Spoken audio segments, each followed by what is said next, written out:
What's up, everybody? Welcome back to Kenman56 Talks. I'm Kenman56, and today we're going to go through my top 10 movies of 2019. That's right, I watched like 25 movies, new movies. I watched 135. If you want that list, you gotta like the video. Anyway, top 10 of 2019. It was a good year. I enjoyed a lot of the movies. There were some bad ones. If you want me to do a top 10 negatives, just like this video, and I'll know that you want to see that. So I guess without further ado, let's go into the top 10 best movies I saw this year. At number 10, we've got Ad Astra, starring Brad Pitt and Tommy Lee Jones. It's all right. I mean, I really liked it. It's a beautifully shot movie. It's got great acting. Brad Pitt is one of my favorite actors, so he'll always get that. It's just a good movie.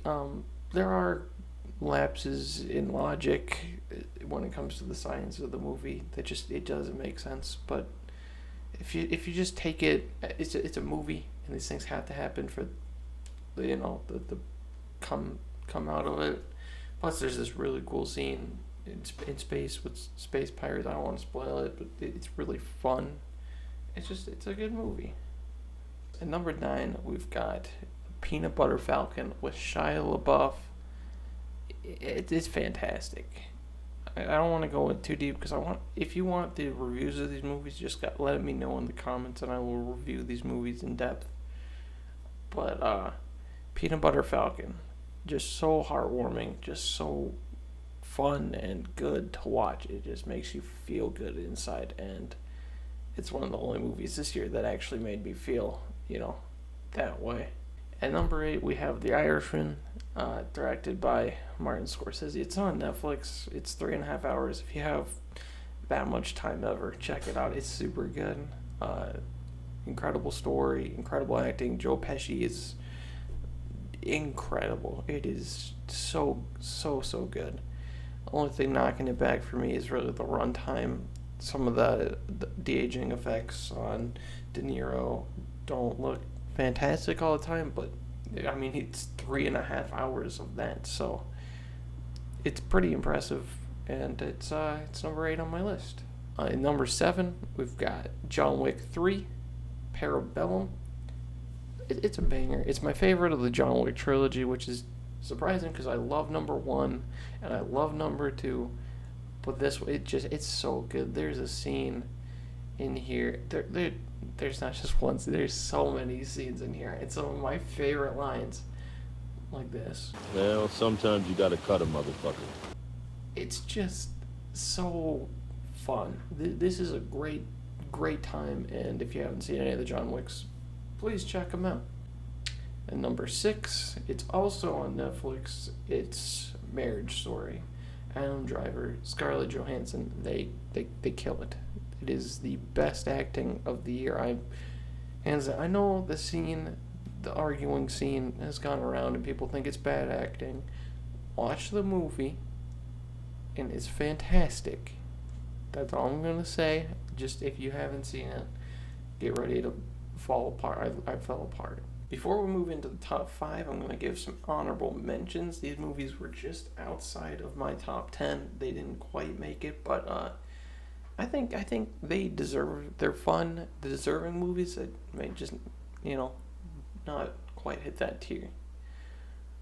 We've got Shazam, a DC movie full of heart, and just it's so good. Zachary Levi kills it.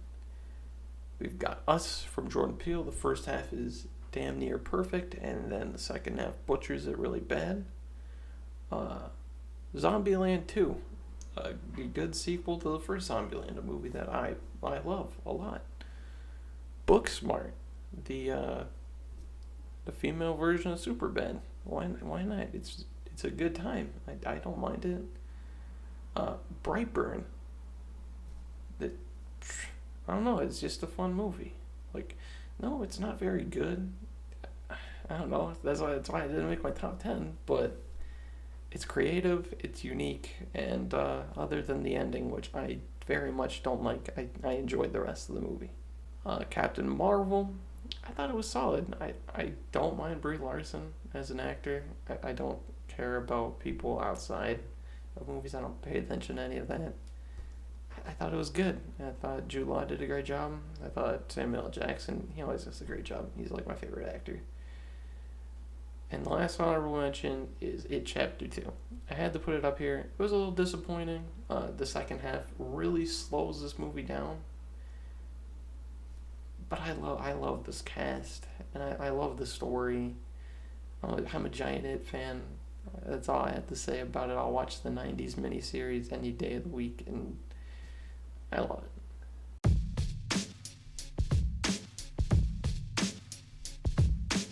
At number 5, we have Joker.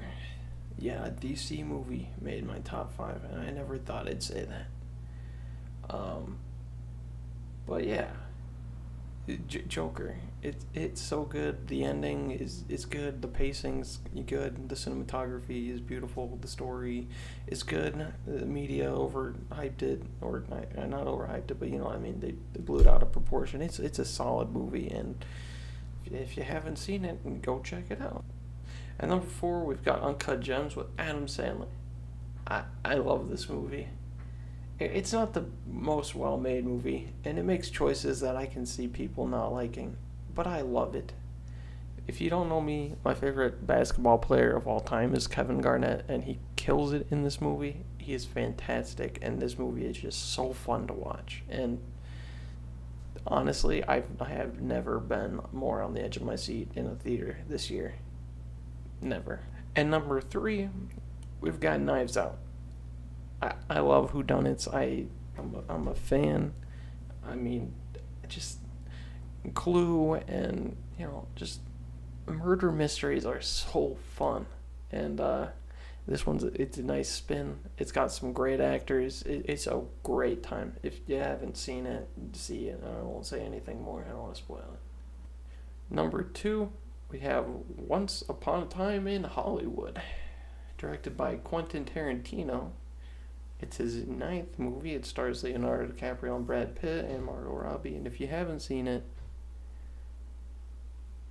see it. It's so fun.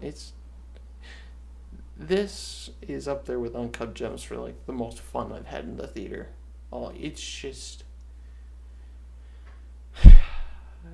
every time I think about a specific scene in this movie, it makes me so happy. It's near the end. It is so good. And there's a scene with Leonardo DiCaprio and this little girl, and it's perfect. And number 1, you probably guessed it. I mean, yeah, if anybody that knows me, they knew this was probably going to be number 1. I wasn't going to put it number 1, but it deserves it. It's Avengers Endgame. 10 years in the making. Incredible feat. Like, what else can you say? It's Avengers Endgame. Sure, there's some flaws. There's major pacing issues. There's lapses in judgment. But overall, I cried for the last 20 minutes of this movie because I was so invested in these characters, and it was so hard to say goodbye. So Endgame had to be my number 1 of the year. Thank you for watching this video. I know I need to work on the quality and everything, but hopefully this turned out good and you enjoyed. And yeah, go see all these movies.